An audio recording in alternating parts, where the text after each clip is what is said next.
گوجری زبان میں اپڈیٹ سنیے۔ کشمیر کے شہیدوں کی قربانی اور بہادری بھارت کے زیر تسلط جموں کشمیر کی تاریخ کو ایک سنہری باب ہے جس نہ کسی بھی صورت میں بھلایا نہیں جا سکتا۔ شہداء کشمیر کو لہو جد و جہد آزادی میں مصروف عمل کشمیری عوام واسطے رہنمائی کو بہترین ذریعہ ہے۔ کشمیر کا شہید بھارتی ناجائز قبضہ کے خلاف کشمیریوں کی مزاحمت کی علامت ہے۔ کشمیر میں جن لکھاں فرزندان توحید نے اپنا گرم گرم لہو کو نذرانہ پیش کیو، وہ بھارتی ناجائز قبضہ کے خلاف جد و جہد آزادی نہ جلا بخش تو رہ گو۔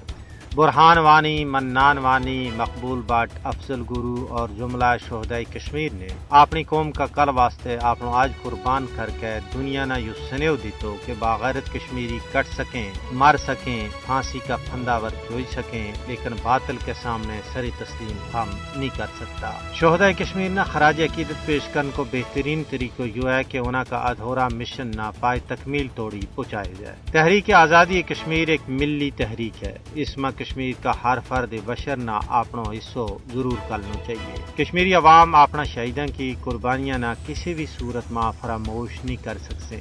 کشمیری عوام آزادی کی صبح توڑی غیر قانونی بھارتی قبضہ کے خلاف اپنی مقدس جد و جہد جاری و ساری رکھیں گا۔ دنیا کی قائد طاقت کشمیریوں کا آزادی کا عزم نہ توڑ نہیں سکتی۔ حالانکہ بھارتی ہندوتوا حکومت نے کشمیری عوام کی منصفانہ اور عالمی سطح پر تسلیم شدہ حق خود ارادیت کی جد و جہد نہ دبان واسطے سارا بین الاقوامی کنونشنز اور قوانین کی انتہائی بے شرمی کے نال دھجی اڑائی، لیکن اس کے باوجود وہ اس مقدس تحریک نہ دبان میں ناکام اور نامراد ہوئی۔ کشمیری عوام ہر صبح و شام اس عزم کو یادو کر رہے ہیں کہ شہیدوں کا مشن کی تکمیل توڑی جد و جہد آزادی جاری و ساری رکھی جائے گی۔ بھارتی شکست نوشتہ دیوار ہے۔